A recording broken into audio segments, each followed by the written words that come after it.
Well, hello and welcome to another episode of Chestnut Checkers. I am Keith Riddle here, as always, with my co-host Jordan, and we are doing episode 2 with Justin, and we're going to play a little game today that's going to be kind of fun called Best Deal, Worst Deal. It's going to be a game. It's not a triggering moment at all. Literally, I know. Every stressor went off already. Therapy session. I feel like everybody should get a chance to vent their worst deal, though, at any point. Well, how do you pick, right? Okay, so let's just go rapid fire. Who wants to start? Best deals? Should we start with worst deals or best deals? What about worst? Worst deal. Let's go worst deal because it'd be cool to end the episode on like a good. You don't want people to stick around on the positive stuff. You don't want to stick around for the worst. Even though deal. I think people like the misery of a worst deal.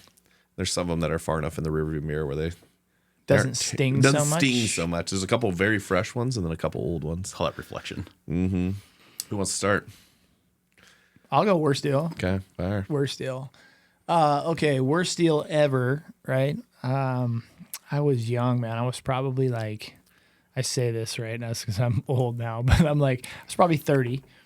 And the DOT was auctioning off some of the houses down by Thor Freya exit of the freeway because they're putting the north-south freeway interchange down there, but still not done, right? What? But urgent situation. Right. Yeah. There's a billboard that says this one's done. But I got a call one day from a buddy of mine, and he's like, hey, man, they're auctioning these houses off down here for like $8,000, $10,000. And I'm like in flip mode at this time. So I'm like, dude, you're going to sell me a house for like 8 or 10 grand, right? So I go down and I buy 5 houses. I think, and I paid like 10 grand a pop, right? So I'm like 50 G's in these houses. And I had a line on some land too. Where I was going to set them. So in other words, you're moving houses at this point in time. The DOT was very strict. They were like, hey, like you got to buy these things, but they got to be out of here in 30 days. So I scramble and I find this lot up on the South Hill, and it's this little like mini short plat subdivision. And so best deal ever because I'm buying these houses for like 10 grand and I get these lots for like 30. And so I'm going to pay a mover to move these houses for 20. And that's the deal. I'm buying them for 10. I'm moving them for 20. So that's $30,000. And I got lots that are 30 grand. So I'm like, okay, so I'm going to be in these houses set on these foundations, ready to go. I'm going to be in them like, 60 grand, 70 grand. And this is 2000 to set the scene. This is 2009. And the housing market is like falling out, but we don't know how far it's falling out, right? Like the hit came in 08, unprecedented, right? Yeah. Start in 09, and it was just a slew of bad events. So what I didn't know or didn't think about was the lot sloped down, and so they were subgrade, and I ended up having to put in like a whole pumping station, right? Like I couldn't hit gravity-fed sewer on any of these. So every single house had to have a $10,000 E1 sewage pump. Oh. So all of a sudden it's like, okay, well, there's 5 houses. There goes another 50 large, right? And my renovation budget was 20 grand a house, which was back when I thought was reasonable at the time. Yeah, let's be clear. These aren't nice houses you're moving from Thor Freya. No, these are like turn of the century, 1910 to 1920 type homes.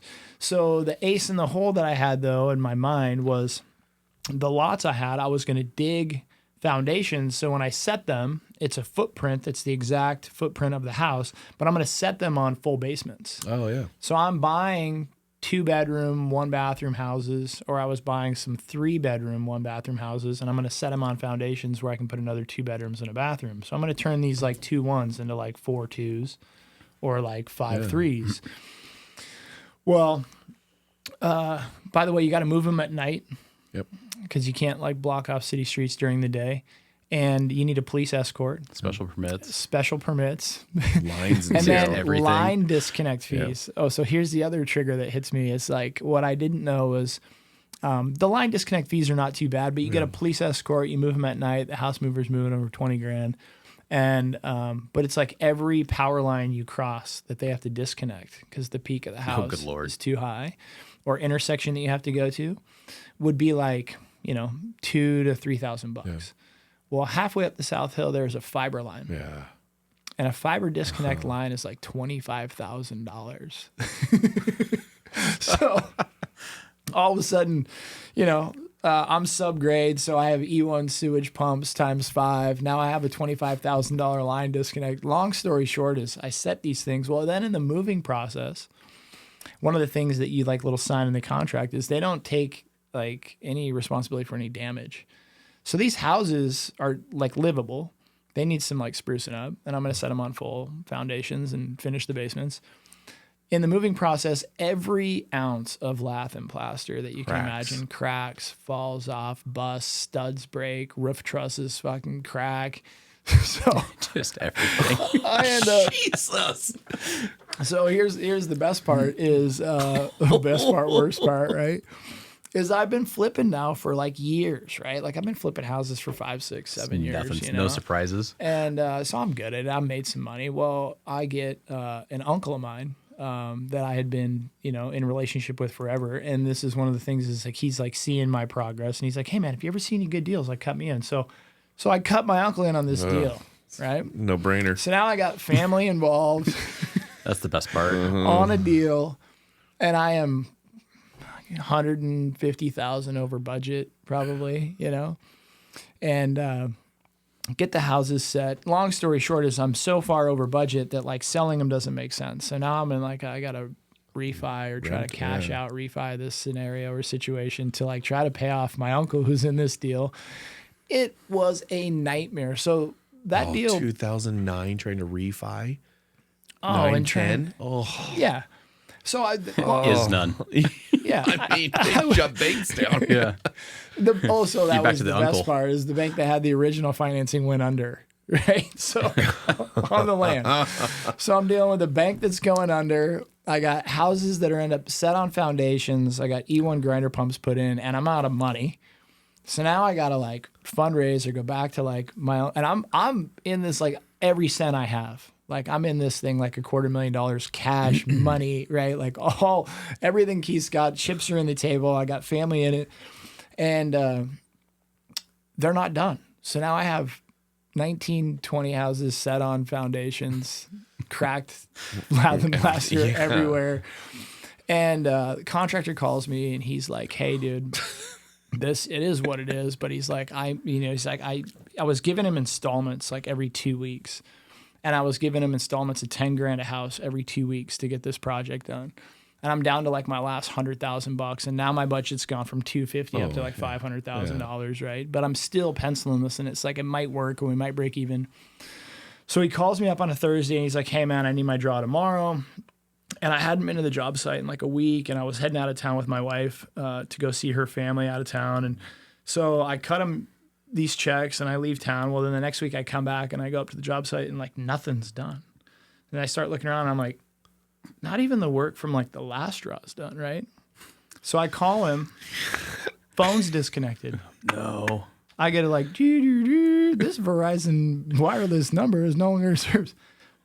Contractor baited me into chopping him a $50,000 check. Oh no. Ghost. Left. 50 Beast. G's into the ethos. Nothing. No. Yeah, good thing that bond's My heart hurts 18 listening grand. to this. My heart hurts. Takes me 2 weeks to track this dude down. And I end up having this conversation with the guy, and he literally goes, "Hey man, everyone's got problems, dude. I'm sorry this didn't work out." Like, No. And I'm like, "Bro, I gave you 50 large And you on knew you were going to do Friday. it. Yeah. I've been gone for 4 days. It's like, Wednesday, Thursday next week when I figure out what's going on. It takes 2 weeks to track him down. And I'm like, I need to get that money back, dude. Like, he's like, I don't got it. Just straight, like, I don't got it. What do you do at that point? Like it's What do you do? Yeah, right. Well, not much you can do when they go under. So I'm gonna punching walls. I'm or- gonna murder this dude. Like straight Yeah, in this my boy's mind, kneecaps are I'm busted. like, Yeah. dude, this guy, like going through this whole internal rage of like, are you gonna fuck me over? Yeah. I'm gonna, and my wife's literally like, "No, you're not gonna murder anybody." And I'm like, "No, I'm gonna murder him. I'm gonna murder We're him. going That's where fishing. the house is. This is it, right? I watched The Godfather. I know how this happens, right?" And Sequence of events. so, long story short, dude, yeah, it was a nightmare, worst deal ever. And what I can tell you though is that the blue sky that came out of it is I held those houses for a decade. I held them for like 10 and a half years. And getting my Garland project kicked off, I sold all 5 of those houses and was able to clear enough money to roll that project. So it ended up being blue sky 10 years later. But that one damn near broke me, dude. I was in a bad relationship with like family. $250,000 over budget, had $50,000 stolen, had about $100,000 in additional unforeseen expenses. Makes me break out a sweat. And I had to, I basically had to hustle my ass off for the first 3 or 4 years that we had them because they were in reverse cash flow situations. Oh, yeah. Yeah, you're not even talking. You got them done. And then there's still work. So then I finally got them done. They weren't worth what I was in them, so I couldn't sell them. Had to finagle a refi to get a portion of the cash back. And then every single month, on the fucking first of every single month for the next 3 years, my tenants would each pay me $1,000. And there was 5 houses, and I get $5,000 in income, and my bill was $6,800 a month. Yeah. So I was shoving $1,800. Not to mention operating costs. Yeah. Oh yeah, it didn't include taxes, insurance, maintenance. We don't talk about that. E1 grinder pumps that clogged up, right? So we can't afford to maintain right now. Yeah. The Verizon wireless number is now disconnected as well. Yeah. So when you fast forward a decade later and you're selling off these 4 houses and you're making $1.5 million that you're rolling into another project, and people are like, "Man, how did you do it, dude? I want to do what you do." And I'm like, "No, you don't. You don't want to do what I did, dude." That was the worst deal on planet Earth. Yeah, it was literally a 10-year recovery. Yeah. Yeah. Yeah. But it'll pan out in the end. And luckily a 10-year where we had 5 of the 22% appreciation years. So like most communities won't make up that. Like Spokane will never do that again. No, it was the only thing that saved my ass. Yeah. And it didn't save my ass for a decade. Yeah. You know? You had to ride It's a long time. Yeah. That deal. Why'd you go first? That's terrible. Why did I should you save yours. No. I said, why'd you go Started first? To rethink mine. Yeah. Wow. Yeah. So that was a terrible deal. Yeah, that sounds terrible. Now you got to one-up it. Oh, I don't know how you do that. That's every ball falling the wrong way. The worst part of the whole thing was the money stolen. Yeah.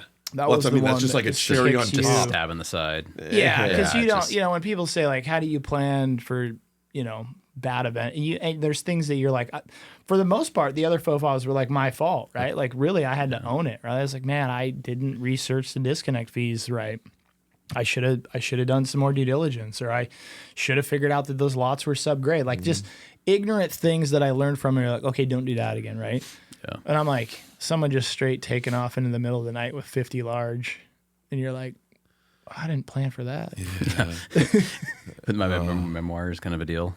Oh yeah, and then your due diligence checklist becomes really good. So now I don't send checks till I see it. Like I haven't had the one they walked, but it's the same one where I had to like track them down. I'm like, what is happening here? God. Yeah.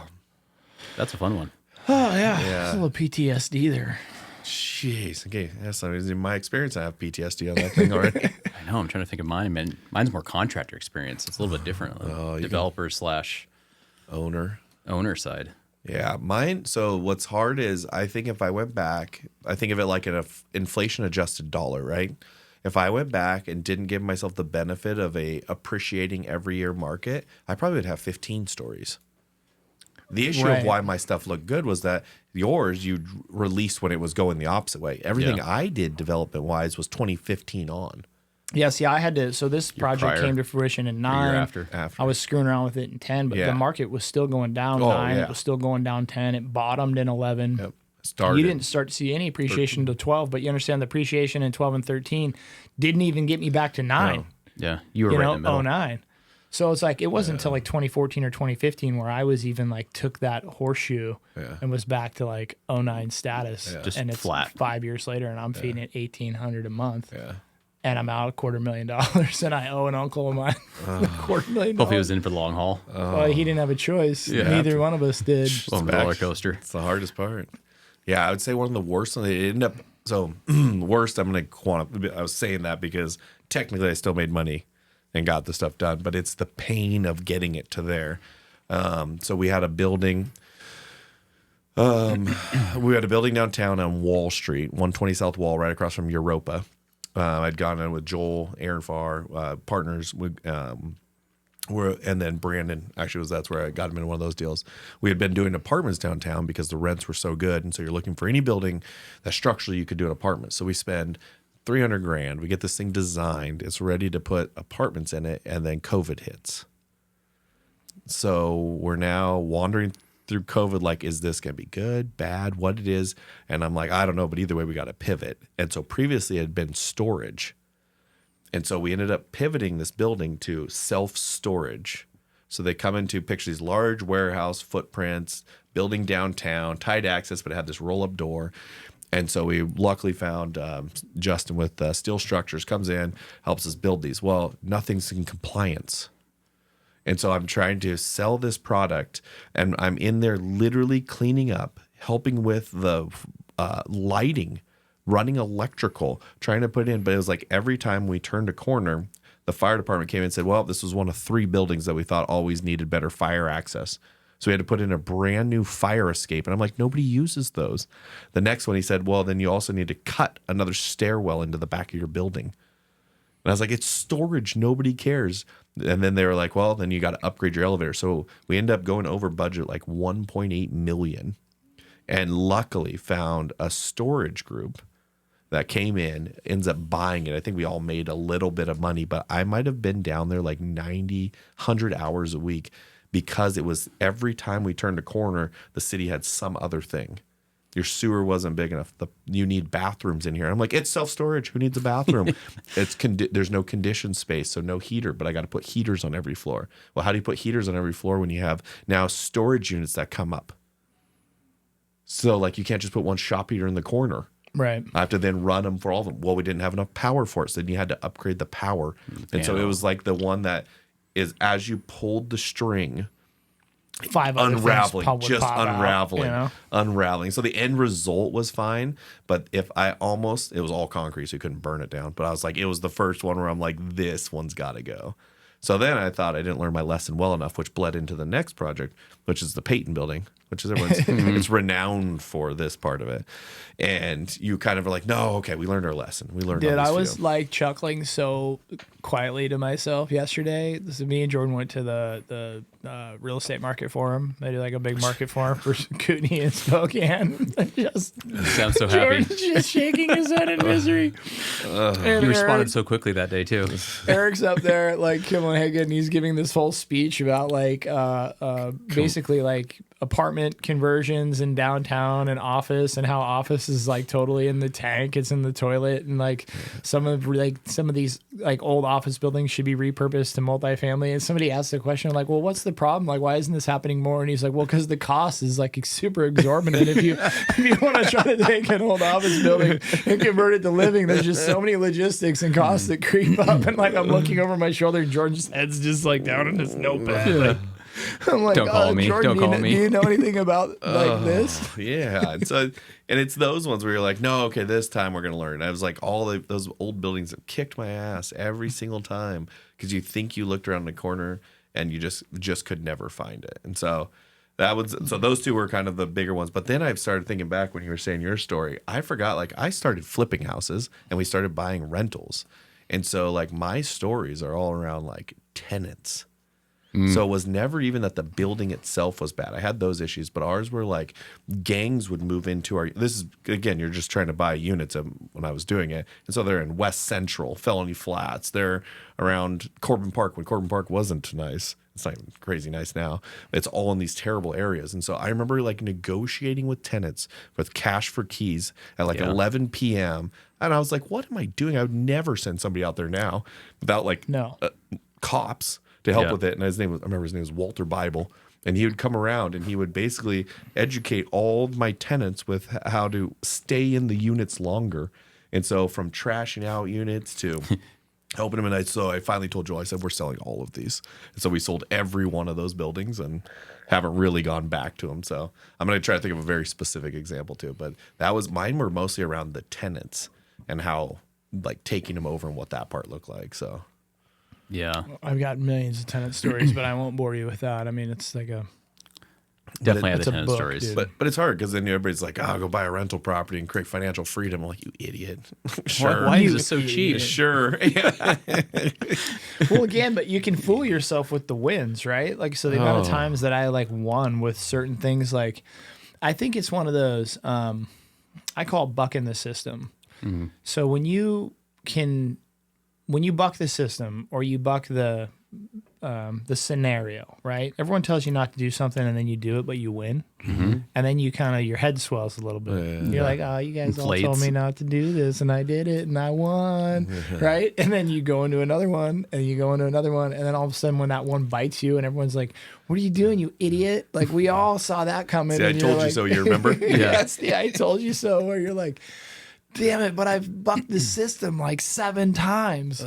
And it's that 8th one that just eats your lunch. And I think that's the thing with flipping that I always learned was like, and at scale, right? Yeah. Like at scale is you underestimate the cost or the price that you pay for a flip gone wrong that will eat the profits out of 3 or 4 that went right. Yeah. So what happens is you flip 10 houses in a year, you flip 20 in a year. Well, it's like if I flipped 3 houses in a year and they all went right, it's actually the same as flipping 10 where 7 went right and 3 went wrong. The net numbers. Because the 3 that go wrong will eat the profits out of the other 4 and you're like, should have just flipped Law 2. of averages.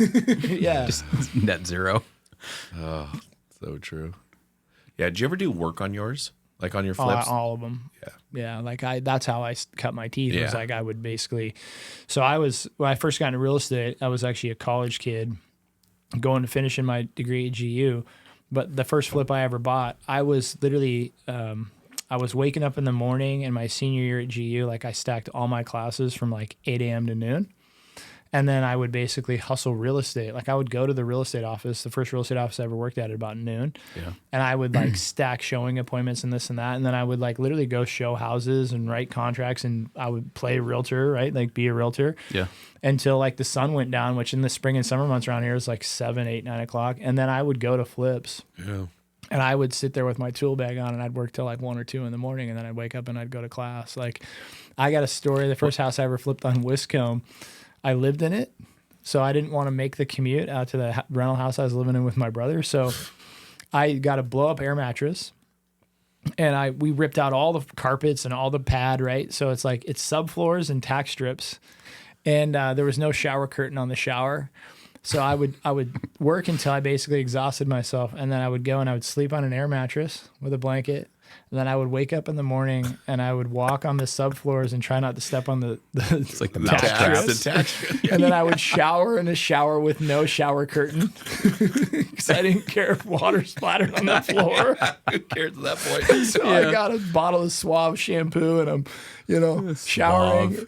And then I would I would very regularly eat. This is a true story. I very regularly eat like canned soup.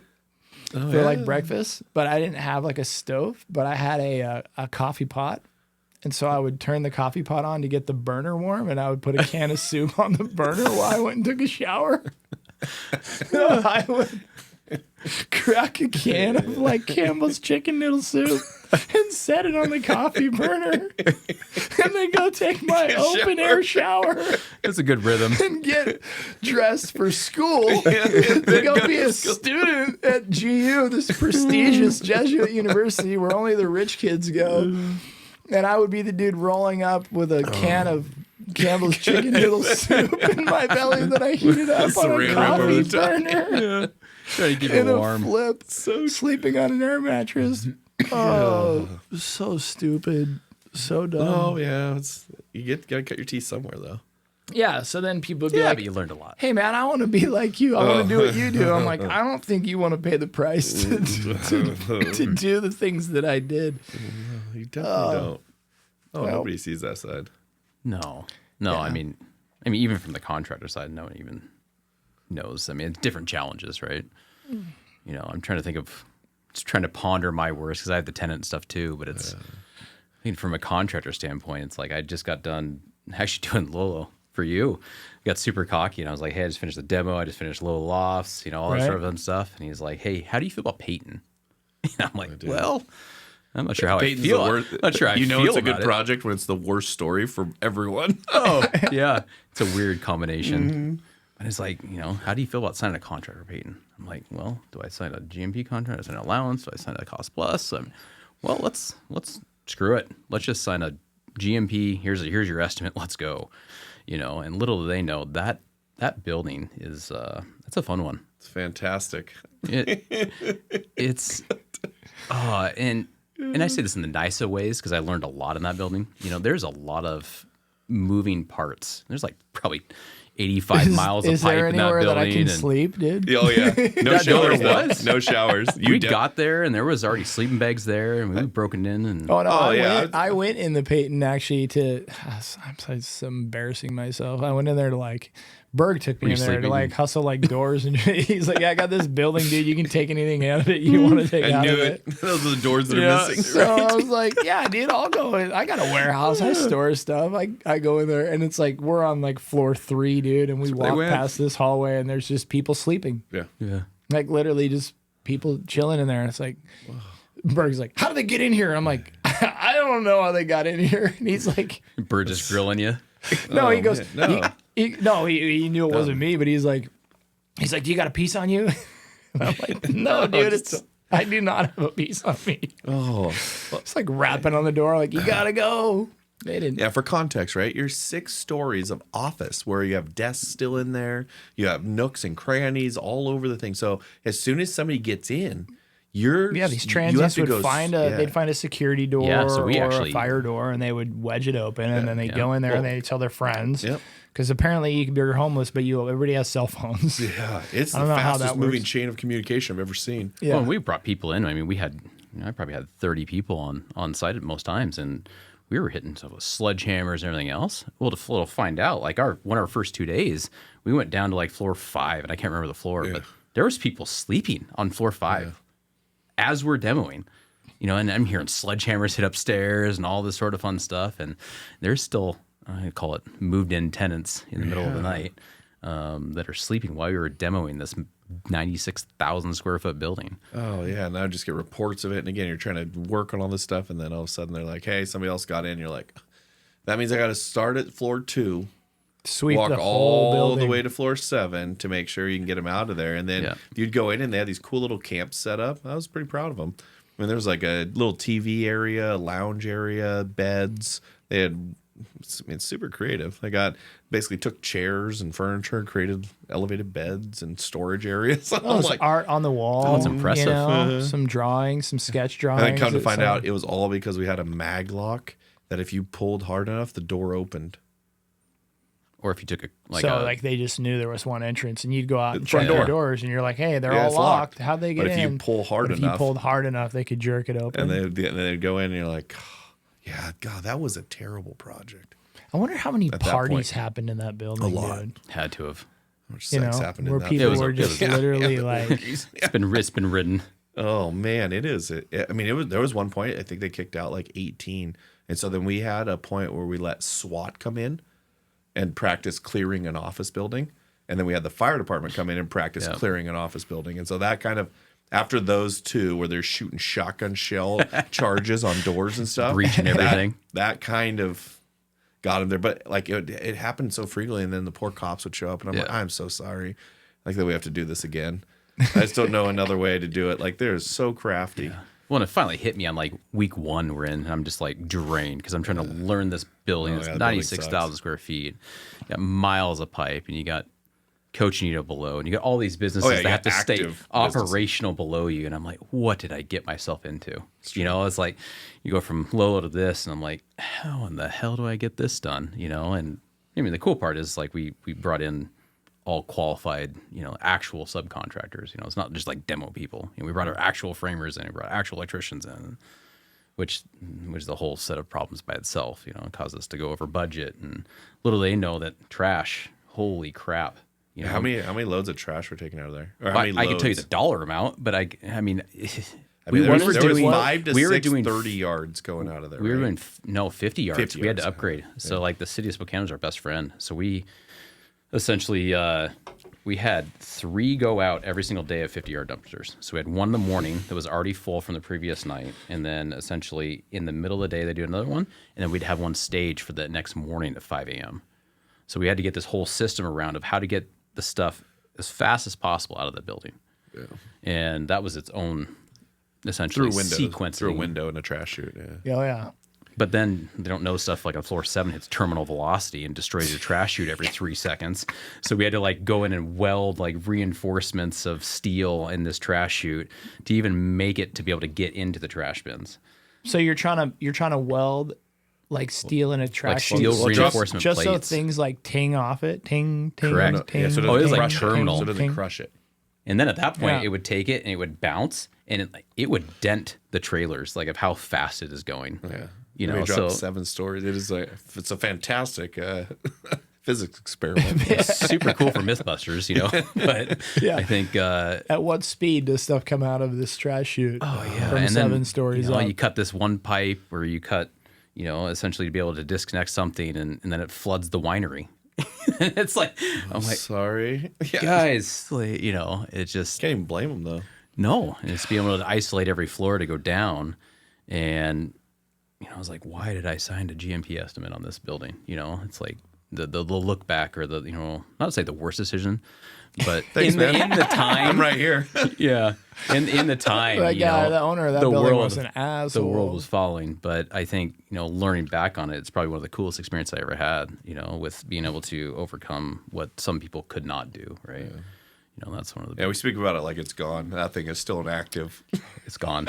It's an active drain. Yeah. But loan closes here soon. Cross my fingers. I've said that before, but it closes soon, and we'll get it. It'll be one of those. Back to your after your South Hill story, I was like, it'll be one of those that it'll probably be a 10-year window, but Yeah. it'll be one of the really cool ones you look at, like some of the exterior stuff we have planned Yeah. for kind of activation. It and is an use and- amazing building. Yeah. Well, like if and you what go in people there, say in 10 years or 15 years when it's removed and they're living there, or it's going to be like, well, who did this? Which I go back to kind of like the thing you said in the previous podcast that we had of like, when you look at real masonry work, like for me, there's an awe that comes sometimes when I see construction. I'm thinking like, man, the people that did this masonry work were craftspeople, like, you know, craftsmen, craftswomen, whatever. You're kind of in awe. And it's like, you know, I look now at I wonder if my grandkids or kids will like, you know, drive past this little development I did on the South Hill with these houses. And they're like, my grandpa picked houses up and then moved them on the back of Oh, a you know they semi will? Yeah. and drove them 6 miles away, set them on these foundations and created this, because they're like, now they actually like fit the community Yeah. and they're cool. And you're like, yeah, it is like when you say it in that perspective, like living it was a nightmare. Oh, it's a nightmare. Still is. On the opposite end of the spectrum, it's just like a feat of human like perseverance. It's like when somebody goes and looks at like Grand Coulee Dam, you're like, Yeah. this is crazy, well, it's dude. a part. Can It's you a part of imagine Spokane building history. this? You know, like, you know, Peyton, for example. You know, my dad still has pictures from back when it was Millionaires Row. Yeah. You know, it's one of the coolest buildings in Spokane. You know, and I remember, you know, doing my morning walk at 5 a.m., you know, call it my exercise for the week. But, you know, going up on floor 7 and just like thinking about life. But then you look at like the Davenport, or you look at like some of the cool buildings around, to your point of view, is like the masonry it would have taken to build those back in the day. And we're not talking about like last year. We're talking about in the late 1800s or Early 19. 1900s of how they got all this done. And to the precision and skill that it took to do that is mind-blowing. Yeah. Well, it'll be one of the cool part is now I've seen enough of them come full cycle. Like if you ever saw Watts Automotive Yeah. before we touched it, I'm like, there's no way you would did have see ever it. gone in there and thought it would be what it is today. And I think the only one that gives me hope with that one is I know one day I'll be sitting on those new patios we create, listening to live music, staring up at a building we just finished. Yeah. And I'll be like, I knew it. Okay. We did that. And I think that there's some element of that where some of these projects, you always got to hit a bottom line. Otherwise, you can't afford to do them. But I think this will be one of those that I think it transcends a bottom line and goes into, I think it'll just be a cool anchor piece that Spokane will be proud of. Because like for me, I've been to Boise, Denver, those places. I'm like, if you told me you could sell me 96 units in a fully refurbished downtown building, like it's worth more than what we're doing. Yeah. The issue is today it's not. Right. Back to that. It's like, so you almost have to see that window. And the hard part with these kind of buildings downtown is that it's not like, okay, in 3 years, we'll be able to recover this. It's 10 years. It's 10 years. Well, it's how you tell the story, right? So a great mentor of mine bought some condos in Austin, Texas, like way back in the day. And then if you tell the story of okay, Grandpa, you bought these condos for $10,000 and today they're worth 1.1 million. Like, you're a genius, right? And he's like, well, yeah, I did buy them for 10. I put 20 in them, and when I was done, they were worth 18. It doesn't sound like a really cool story in a 16-month window. Right. In a 30-year window, it sounds like you are a genius. Mastermind. Genius. You're telling me that you pioneered the whole West Coast? Oh yeah, and that was great. Exactly. That was my thesis behind the whole thing. Was like, I have an idea of what Larry's building his tower for. New construction, vertical, 12 stories, whatever he's building. I'm like, you're never going to be able to reproduce what we're doing here. Yeah. Right. Like, there's such a barrier to entry that if we do this right, like, we'll win. Like, I'm less Which worried about the begs winning. the question of how many things do we benefit today? How many things today do we benefit from that people went broke creating for us? Kendall Yards, 2 people went broke doing it. Yeah. And right now Jim's it's the probably third. one of the most renowned developments in the entire city. I would argue so. And it bankrupted how many people? At least 2. Yeah. And so you always want to be the third developer. The third developer. You're the third guy in, second Duly guy noted. in. Never want to be the first. Yeah. What's the crap. old adage? First guy What was through the other the one? wall Black gets Rock? bloody. Black Rock. I think it was the same thing. Coeur d'Alene. Yeah. I think that first piece lost, and then they And won. the second today, piece kicking in. Today the it's the most coveted community place. loves it, Yep. appreciates it, enjoys it. And I And think you're that- like, 2 people lived and died on that hill before The it first ever. sacrifice. Yeah. Yeah. Well, they did all the infrastructure, and then they lost on the infrastructure, and it's just, and then you just realize, like, we get this short blip on this world, like, that you get a chance to go create. And I don't think you should die on hills for sure, but like, you also got to create change in some pieces. If everything was a measured, calculated, 100% guarantee, nothing gets done.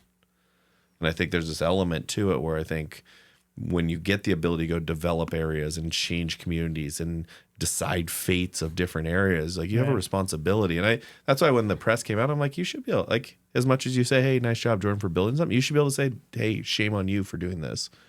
Like, you get both. Now, are you in a position to actually give me that feedback? Sure. I doubt it. But like, at the same time, I bear a responsibility when I go into a neighborhood and just completely upend it to make sure that we're doing it the right way. But if you drive by Garland now, like, it turned out great. Yeah. You may not like the style. You're going to find something to complain about. But what not you in did on pre-development. Garland, what we did on Garland, there's 2 new businesses that will actually work in Garland now. I like mine better. Well, Like, I mean, Biased. should. But, I mean, there's a little parking scenario there. I but got other flagged for Jordan's in I think the Journal of Business put my name on that. And I was like, what? I didn't do that. I didn't do it. Well, I guess. Yeah. But it's like when you look at it, and then all of a sudden, I think the new what's it called? Temple Bar now? Temple Tavern. Temple Tavern. Like, all of a sudden, guess what? Temple Tavern has 100 new residents Yeah.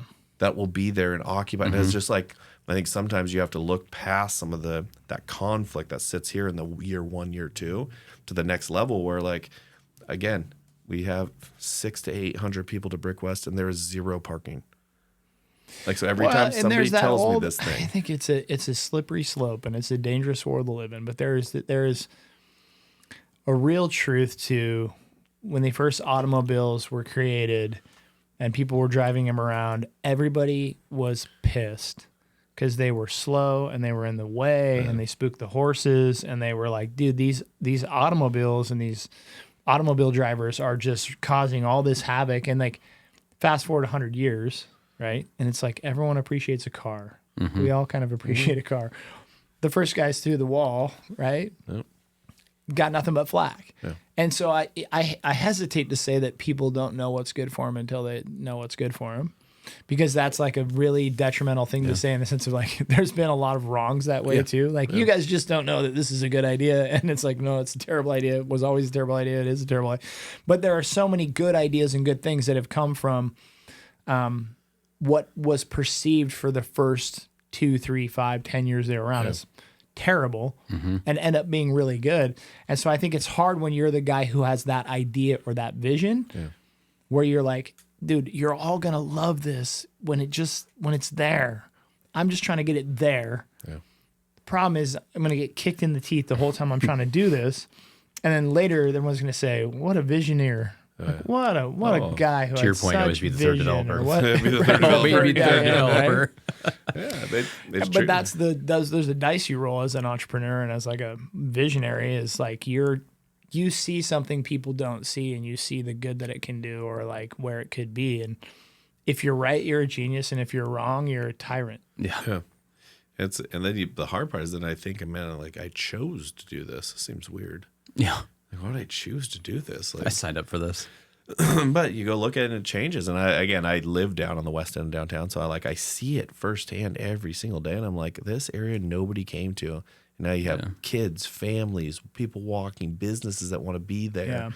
And so I fortunately have now been doing it long enough to see the fruits of that labor, to know that if done right, it can do that. And then I've seen Spokane long enough to know that a lot of the guys that I expect to do it have already probably tried it. And then we're the first developer that lost. And so there's this narrative of old Spokane, new Spokane, of how do we get that next piece going. And I'm optimistic of where we're headed. It just seems like those pieces come together. But like, I bet somebody will tell me, I bet values, quote me here, will go up 25 to 30% in the Garland area, because will become the most walkable community with restaurants, bars, I would agree with shops, that, yeah. coffee shops. I mean, all of the things there. Good housing. Lego. And so, All right, let's shift gears to the best deal. God. What's the best deal you've ever done? do we need to, so is the best like money? Like I I don't made the most care. money? So, Yeah, I would say serendipitous, Slam dunk. most unexpected. okay. Well, those are two different ideas.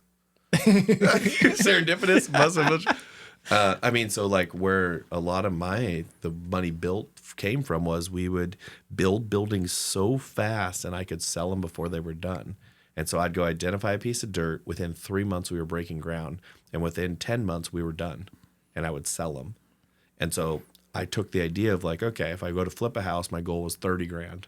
I need to make 30 grand to flip a Yeah, house. 25 to 30. I was And then I was like, well, if I build 72 units, I just need a minimum of 30 grand. And so I was able to do that like 2 times, where you could go flip them, but it wasn't 30, it was like 50 per door, unit. Per door. per unit. Yeah.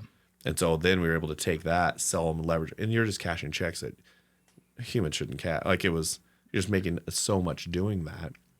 And I guess those were the ones where it's like it was so easy because you didn't even have to look at bus routes, traffic counts, amenities. It was Spokane when they just needed units. So you could throw up an infill 24, 48, whatever it was, and there was enough demand looking for it. And so I think that was probably the best run of 4 buildings I think I was able to do. Lolo Loft's the one I'm most proud of. I think that one I turned out to where that thing was just a warehouse shell, and now it's literally full. We're getting over $3 a square foot in rent, and it's running awesome. I mean, Justin did a lot of great work in there, and so I think that's the one. Dollars wise, I'm not the most proud of, but from a completion and use and what it did, it's one of my favorite. It will always be one of my favorite, actually. Brick West would be a close second, actually. Happy accident. Happy accident. Happy accident. Exactly. So I think from a dollars and how much I made, it was just this run up. And so it's not too surprising when you run up that fast and then you keep that model and rates go up, why the model fails. Like, but we were able to find and build so fast that it kind of set the table for, if you didn't pull your chips off the table at the right time, it put you in a bad spot. And developments take 18 months. Yeah. So even if I made a decision today and rents are $1,200 today, doesn't mean they're going to be $1,200 in 18 months. And so that's where some people, there's inherent risk built in the development side of what we do. But it was like for 8 years, it was like buy it, because in my holding period, we made money and then we would sell it. Right. And so it's really like for 8 years, it's like an 8-year golden window.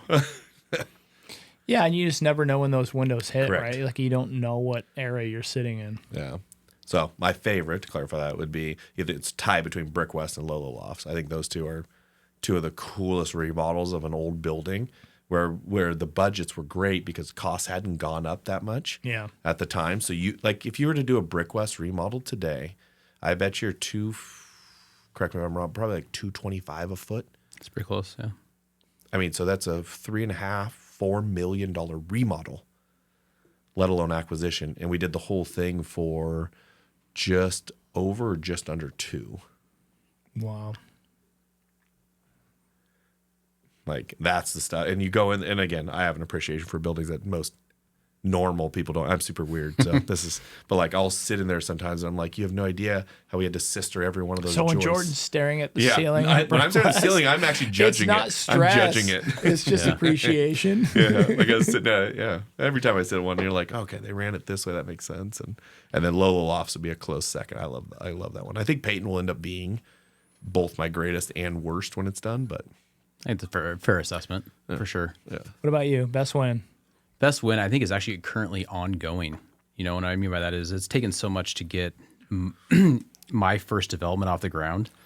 You know, like we were slated to do, single family homes, and we kind of talked about that a little bit, but pivoting to a townhome model has taken that portion of that vision and escalated it to a profit that I would never see.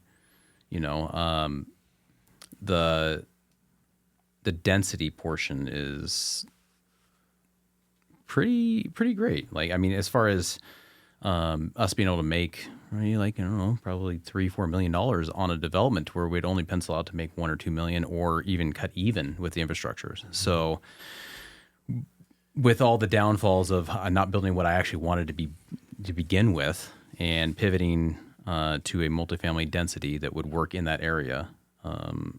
So it's a good and bad, for the most part. I think looking back on it, it was not great in the time, but I think it will pan out to be one of the best decisions I've ever made to wait on an heirloom generation property that has been in my family since, I don't know, the 40s. Wow. So we, a little history on our side is we've been up on 5 Mile since the early 40s. So we owned a lot of property up there, and the history of my family is we lost a lot of property too. We used to own convalescent homes, and I remember when I was 6, we ended up losing everything, due to different causes I probably won't get into. But I remember living at the Rollercade, Patterson's Rollercade next door for 3-4 years of my life. That was probably one of the coolest things. I can go skating whenever I wanted and all that sort of fun stuff. Little did I know, that was probably the worst time in my parents' history. To me, it was fine. It was great. And everything was Guns N' Roses and all that sort of fun stuff. But we have lost everything in our entire life. And the only thing that we had left was something that was in a trust. And it was this little bit of property that we had where we currently reside and are doing the development. So being able to do that and see what we have left and put it into a vision that works is, I don't know, it's called timeless for me, right? I think it's going to be one of those legendary projects, or something I can say I did, fully from start to finish. I've had help along the way. Don't I don't want to discredit that, but I think I can at least tell my kids that is probably one of the best things I've ever done in my entire life, is be able to follow through with, call it grandma's property. Mine's a little different, like I said, but I have a lot of the tenant stories and all that sort of fun stuff. But I think the greatest thing I will ever proceed in this current iteration of this question is probably that development. At least follow through. Too. Yeah, that's awesome. That's awesome. Oh, I don't know, dude. Best one? Mine was an easy hustle, dude. I bought a house at auction on a Friday for $225,000, and Monday morning I drove to the property to take a look at it, because a lot of people don't know, when you buy a house at auction, you can't access the interior. Is what it is. Yeah, it is what it is. 17, They're either usually boarded up, or you can do a drive-by analysis type thing. But I bought a house at auction for $225,000. It was being bid up from $189,000, and I told myself that, like, my high end was $210,000. I'm like, I'm not going over $210,000 for this thing, And there was a guy at the auction house. We used to call him Dollar Dan. And he would just like dollar you. Dan. Yeah, so he'd be like $190, and he'd be like dollar. And I'd be like, come on, man, $190, $1, Just bid it on everything. Yeah, dollar. Hoping it was dollar. He says dollar. Dollar. He just says dollar. And so I ended up buying it for $225,000, which was, well over my perceived budget. But anyways, I went there the following Monday, walked through the property. It was in like dang near like livable, pristine condition. I'm coming out the front door. This guy's walking across the street, and he's kind of walking at me, and I'm like walking, and he's like, hey. He's like, you know anything about this property? And I'm like, well, yeah. It's like, just walk through it or whatever. And I don't think I told him I was the owner. He's like, well, he's like, I've had my eye on this. He's like, my grandma passed away about 6 months ago. And he's like, my sister got her house. She moved in across the street. And he's like, my sister's kid and my kids are best friends. And he's like, we really want to live in the area. He's like, I really want to buy this house. And I was like, well, I might be able to help you out. I was like, what are you thinking like budget wise? And he's like, well, he's like, I've looked at this house. He's like, I've peered through the windows. He's like, I've had my eye. And he goes, I know this thing's worth like $350, but he's like, I will pay cash like right now. He's like, if I can get this thing for like $310. And I'm like, I don't know if I can do 310, man. I was like, I gotta be honest with you. I just bought this thing at the auction. I was gonna kind of like spruce it. He's like, okay. He's like, 350. And I'm like, really? And he's like, yeah. He goes, I want to be in this neighborhood. So I was like, so we shook hands on the doorstep. He bought it for cash 10 days later for 350. I bought it for 225. Sold it in 5 days. Solid win. Was like, Well played. thank you, sir. Appreciate it. And it was worth all the 350 in my opinion. It was just like he bought a house of our market value, and I just happened to Buy it buy the it right at way. auction. Yeah. But yeah, that was one of the. I went home that night and told my wife, I was like, hey, I don't know how I feel about this. And she's like, you should feel good. Yeah, good. I feel I smart. was like, Thanks, man. Made up for the South Hill play. he gets Yeah. that deal I'm still floating 7 years ago. But yeah, that was a huge. That's a good one. 5 days, I think it was. Well, I guess he had 10 to close, so 15 days. 125 grand. That's pretty good. That's great. I was trying to think of And that's the deal that like keeps you like pumping. Oh man, that's like, the golf shot. That's the drive on the 18th hole. That's the hole in that one, cream right? come back, and Cream you're puff like, in the "What? rough." This Golfing makes again no tomorrow. sense." Yeah. Golf for life. Yeah. I didn't fare well flipping. I think I just didn't have a good eye for a flip quality. Like I think I just tried to overbuild them. So I never really did the flipping side very much. Where I made a bunch was like in land kind of entitlement sales. Yeah. So then go find a piece of land, get it ready for an apartment or whatever, and then sell it off to kind of the developer who's going to use it. And so that was kind of where a lot of the big wins came from. And so I'd be able to buy a land for $100,000 an acre and sell it for $4 million. Well, it's a big learning curve. It's huge, and you get burned. A couple of my burns were in holding land that we were going to put an apartment on. Well, the issue is land values are same as house values. As soon as they're not valuable, they go down as well. Like it's not like and they land go down holds it. faster. Yeah. Right? Like raw land is one of those things. I had a great mentor of mine. His name's Kevin George, and he was like the husband to like one of my first admin that I ever hired, and he was an old real estate codger, and I used to like hit him up all the time for advice and stuff. But he was always like, Keith, he's like, be careful, man. You can buy more land in one day than you can sell in a lifetime. That was like always his That's adage. a good line. You can That's buy a more good land in line. one day than you can sell in a lifetime. And I was at the time, I was like, God, you guys is crazy. Like, what is he talking about? What does the saying even mean? Yeah, what does that even mean? Well, But no, land, because it's not livable, no. so you can't, rent it or repurpose it necessarily. You can't live in it. And Harder so to yeah, it's like- finance. yeah, and it's usually something that's on the back burner, and that's why banks are super scrutinous of it. It's like they know, right? Like if Keith has a primary residence and Keith has a lake house and Keith has 100 acres and Keith gets in financial trouble, like the first thing you're gonna try to burn is the land. 100 acres. Yeah. Right. I'm gonna try to, because I can't live there. I can't, But then all of a sudden you're selling that 100 acres for 10 cents on the dollar Correct. because Correct. when the market goes down and it's gonna that land. It's about the only thing I've seen drop in this market has been the value of land, like Yeah. developable land from a significant side. Yeah. Well, you're starting to come back pretty heavily now. Like this year's definitely different. At least it feels different. Well, the building of it feels different, but like I'd say land values are still down because nothing really changed except for sentiment. Yeah. Like if you look at like the potential, like even on our developments, it's not stuff I used to ask before, but it's like you got to plan. Does a war break out? When it does that hurt rents or help rents or rates? right. Right. And so you're constantly, there's such a macro influence that as good as our lakes and all those things are, can really be disrupted by a decision way outside your control. Mm-hmm. And so I think that's where a lot of ours is. And then I just found a better model of following the people who do it really well. Like a D.R. Horton knows what they're buying. They have a pretty good grid. They have pretty good demographic information. Like find places around this. So Havana's like right by a D.R. Horton development.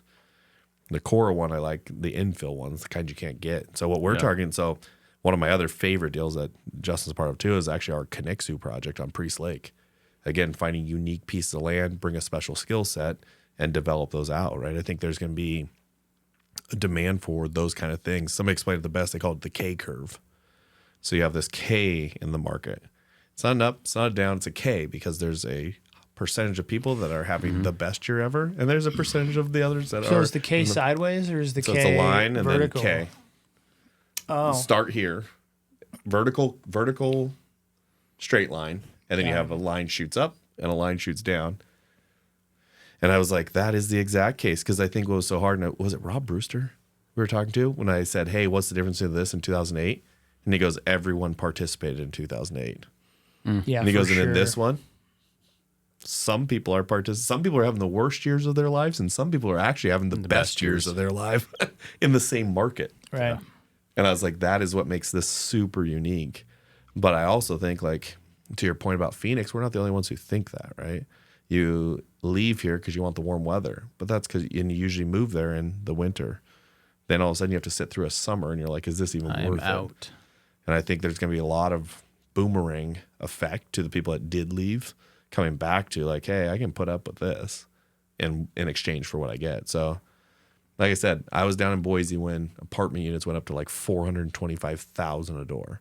They dropped all the way down when this got shitty down there to like $260 for the same unit. But I think Spokane could hit $300,000 a door, $325,000 a door. Like, we have the same demographics, we have the same ability, and I think it's not in the crazy distant future. It's probably at a 5% interest rate future. Yeah. And the gap keeps getting bigger between an apartment house rent and a mortgage. So it's interesting. I think some of the best years on the keeps wins getting almost smaller, right? from Like what you pay for rent versus zoning. actually, I would argue it goes bigger. Like the difference of a mortgage payment versus what you can pay in rent. I see what you're saying. Yeah. So yeah. like if I'm paying I have a $400,000 house, gap you're of probably at ownership. $3,800. Let's round up to $4,000 mortgage. Yes, and I can correct. rent a 2-bed, 2-bath apartment for $1,700. Yeah. Right. But that delta is one of the largest it's been, is what I was saying I there. got you. And so when I look at it, I think some of the best years. So fortunately, through this whole thing, what happened to mine wasn't that the assets disappeared. It was the access to cash in the asset disappeared. Well, and it was almost the inverse before. So I see what you're saying, but like, Yeah. yeah, like that was kind of my aha. Like not today, but like in the last 5 years was kind of like when rents were creeping, where it was like, I didn't understand why people were renting. Correct. I'm like, Exactly. Somebody was Exactly. paying like single family home, and it's like you're paying $1,800 a month in rent, and like the mortgage is $1,600, right? Like, why wouldn't you buy that? You know. Yeah. But yeah, I definitely think that's flip flop now. Yeah, Rents which is why I have love come your down Garland and play. Interest, yeah. Genius move. Like that's the kind of thing people want, is nice upscale version that you don't have to worry about the roof, the siding, the property taxes. Like you just pay your rent and go. And I think it'll be interesting to see how it progresses that way. But I think some of the best years, because again, we still have the assets, is in the next 5 years. I think some of my best, like, this worked out better stories will be in the next 5 years. One can hope. I know. That's all I can do. Crystal ball. That's all I can do is hope. You don't know. We don't know. But that's that game of risk that I think that you play, that if I tie a little bow on this, right? Like the entrepreneurial spirit, whether it's development or anything else, is like you are making a play on a future that is unstable And unknown. and there's a little bit of blind faith there, right? It's a little bit like work hard, pay your dues, and hope that it pans out. I've said this a million times over, is like, would the Carnegies be the Carnegies or the Rockefellers be the Rockefellers if, like, you just happen to own rail lines when rail lines were a thing? Like, you got into electricity Right place, when right time. electricity was a thing. You got into oil when oil was a thing, or coal when coal. And it's like, were they genius people? Or it's like, there was a lot of people investing at the exact same time that just weren't investing in coal. Right. And then coal just hit, or the rail lines just hit, And so then it's like, you see this. And so it's like, in my lifetime, it's like, are you a genius or a fool? Well, it just depends on how real estate hits. Like, that just happens to be the game that I play. And if it hits, my great-grandchildren will be like, my grandpa was a genius. Papa Keith. And if it doesn't hit, or if it, caves out, Idiot. Hey, when I I'm guess you an idiot, lost they're the family fortune. What an idiot, Yeah, dude. grandpa was dumb. That guy was an idiot. Why didn't he just get a job? Yeah, and I think just having cards on the table, right, as you're playing the game, you're going to learn some of those. And I don't even know if that it was to your point. You were in it, and then you're just in it enough where you can see around corners that to everybody else is this weird look, right? And I think that more you can play the game, and that's why I always challenge people to just play the game. If you can get in at some level, just play it, because you're going to start looking at things differently. You're going to start looking at articles differently, news differently, our city council differently, like all those different things, because there's a direct net tie to the success of that asset and what you're doing. And I think that I've gained a bigger appreciation to a building is not even about the building. The success of that building has less to do about that building than it does the timing of when you got it and the macro events that control it. Yeah, for sure. Like as soon as they can tokenize it and you can buy one with Bitcoin, well, maybe not Bitcoin, that's blockchain, right? Yeah. But then all of a sudden, real estate will skyrocket in value because you can tokenize it. Were you a genius for holding the real estate that long, or was it because historically that's what made money? And I think the cool part about it is that you don't even get the choice if you aren't in the game. And I think that the other misnomer is people always want to play the game when the game is good. Correct. And that's with stocks or real estate. It's like, how many people want to play the stocks or play the real estate market when it's good? Yeah. And it's most people. And it's like, but you're buying in 05, 06, 07. Yeah. You know, because that's when it like that was at its peak. Yeah.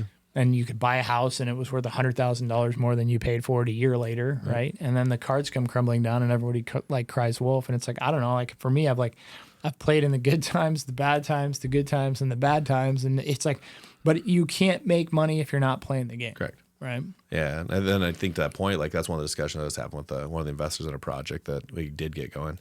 And he's like, man, if I just would have had that in the stock market. I said, okay, let's play this out. You would have had that in the stock market. You put $200,000 into a deal. You would have had in the stock market. You're a conservative dude. That's why you're in real estate. So you're not in the aggressive portfolio that made 22%. You're probably in the 12%. Right. So you're 200 over the course of 2 years, compounded. You're roughly making $245,000. We now broke ground on this. Your $200,000 in equity, conditioned on a sale though, is worth $312. But not today. Exponentially different. So it's as an investor, we do this like snapshot into today and what it's doing. And I said, just you got into this because it's the long game of it. That's if values stay exactly where they're at. Well, it goes back to that worst deal, best deal game. And it's like I started this whole conversation off with the worst deal ever. And it's like, well, over a 10-year period, it actually turned into an okay investment. Yeah. I just had to suck shit for about 7 years. Right. Yeah.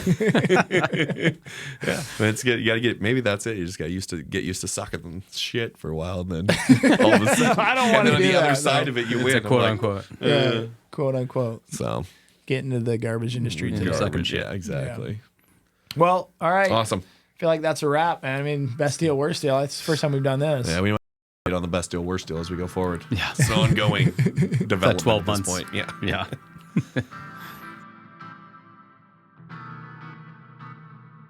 All right, you guys. Thanks for listening to today's episode. While you're out there, would you please do us a favor and give us a like, subscribe, or a follow, whether you listen on Spotify, iTunes, or YouTube. We'd really appreciate it. Also, if you don't mind while you're there, give us a 5-star review. Maybe write a review. If you have a favorite episode, feel free to give it a like. Thanks for listening. We really appreciate it.